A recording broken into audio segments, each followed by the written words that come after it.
छोटी सी उम्र में ही ऐसे भक्ति में लगा बालक कि बस उनको तो भक्ति करना ही बड़ा अच्छा लगता है। लेकिन एक बात है, भक्ति करते करते कभी रिश्तों को भी लांग जाते हैं या भूल जाते हैं, तब गड़बड़ हो जाते हैं। प्रियव्रत इतनी भक्ति किया कि घर छोड़ने का निर्णय ले लिया। अब घर छोड़ने का निर्णय लिया, गंधमादन पर्वत पे वो चला गया और गंधमादन पर्वत में जाकर के नारद जी के साथ में वो लग गया भजन कीर्तन में। जब वो भजन कीर्तन में लगा तो इधर परेशान है माता पिता। तो माता पिता परेशान क्यों? क्योंकि बच्चे के बारे में तो चिंता माता पिता को ही होगी ना, कि जब तक के बेटे बेटियां सही अपने समझदारी में नहीं हैं, अवस्था उम्र में नहीं हैं, तब तक तो उनकी निगरानी करनी होगी ना। वो क्या करता है, कहाँ जाता है, लालन पालन करने वाले और जन्म देने वाली माता चिंता तो करेंगे ही। ब्रह्मा जी को साथ में लेकर के महाराज मनु अपने बेटा प्रियव्रत को ढूंढने के लिए गए और वहां जब ढूंढते हुए गए ना, गंधमादन पर्वत के गुफा में नारद जी के साथ और लगे हुए थे भजन कीर्तन सत्संग करते हैं। मनु महाराज बोले बेटा चल घर। वो जाने को तैयार नहीं। ब्रह्मा जी देखे, कहे एक पिता इतना बार बार एक छोटे से बच्चे को मना रहे हैं और ये मान नहीं रहा। अब पिता दुखी है एक बेटे के कारण, तो फिर ब्रह्मदेव को कैसे फिर ये बर्दाश्त हो? कहीं इसका अभी ज्ञान अधूरा है। तो एक बात याद रखना, भक्ति करो बुरी बात नहीं है, लेकिन ज्ञान भी थोड़ा रख के करो। तो भक्ति और ज्ञान दोनों हो जाए ना, तो भगवान भी जल्दी प्रसन्न होते हैं और भगवती भी जल्दी प्रसन्न होती है। तो ब्रह्मा जी उनको ज्ञान दिए, बोले बेटा तुम जिन लोगों को छोड़ के आए रे, वो तुम्हारे प्रथम पूजनीय है। किनको छोड़ के आया है प्रियव्रत? माता पिता को।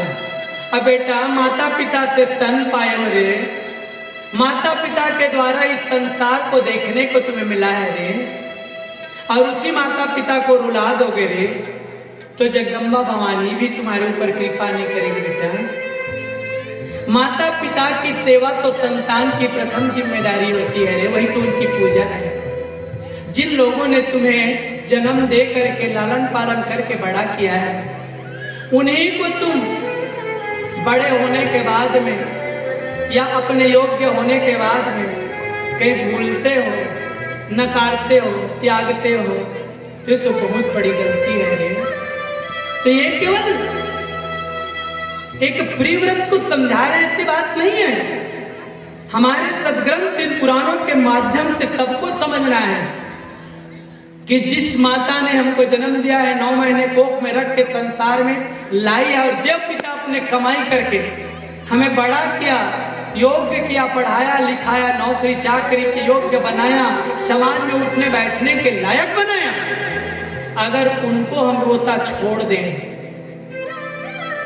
तो फिर हम कौन से देवी को मान रहे हैं, कौन से देवता को मान रहे हैं?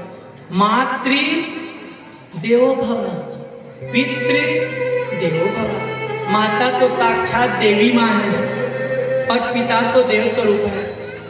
तो माता के वंदन तो पहले होना ही चाहिए, माता की सुंदर आज्ञा पालन होनी ही चाहिए।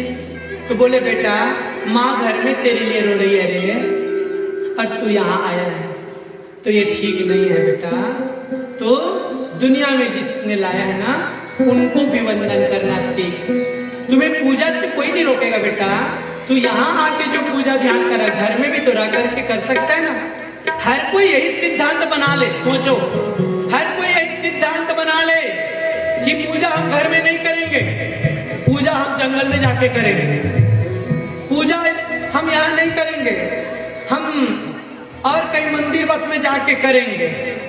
तो सब कोई घर छोड़ना शुरू कर दे तो फिर घर किसके लिए बताइए, ये संसार किसके लिए बताइए। तो भाई हम घर में रह करके भी देवी देवताओं की वही सच्चे मन से आराधना करें ना, तो जे देवी पर्वत में निवास करती है ना, वो हमारे हृदय में भी निवास करेगी, हमारे घर में भी निवास करेगी। तो इसलिए कहा गया है कि घर में मातृदेव उनकी सेवा करो, पितृदेव उनको जिसने इस दुनिया में लाया उनको भूलना नहीं है। ये समझा रहे हैं, मुझे इस दुनिया में लाया,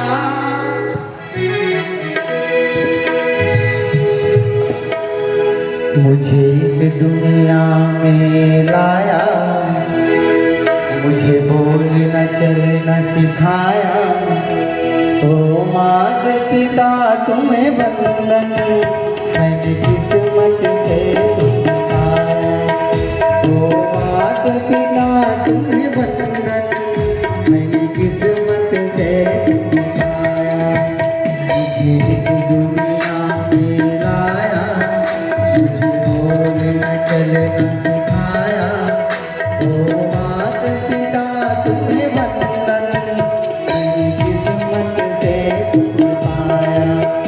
ओ मात पिता तुम्हें वंदन, मैंने किस्मत से पाया।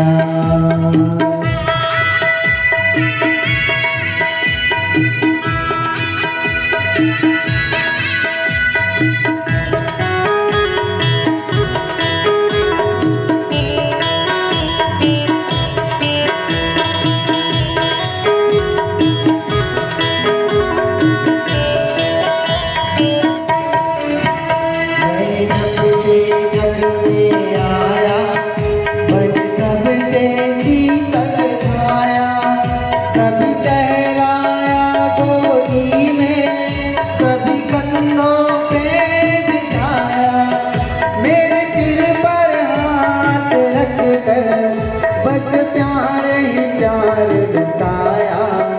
ओ मात पिता तुम्हें वंदन, मैंने किस्मत से तुम्हें पाया। ओ मात पिता तुम्हें वंदन, मैंने किस्मत से तुम्हें पाया।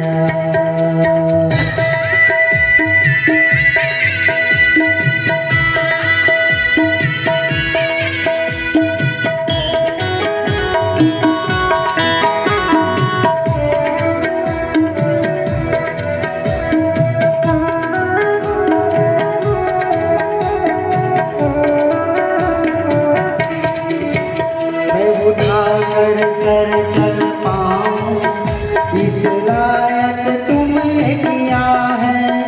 कहीं हाथ नहीं फैलाऊं, मुझे तुमने इतना दिया है। मुझे जग की रीत सिखाई, मुझे धर्म का पाठ पढ़ाया। ओ मात पिता तुम्हें वंदन, मैंने किस्मत से तुम्हें पाया। ओ मात पिता तुम्हें वंदन, मैंने किस्मत से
तुम्हें पाया।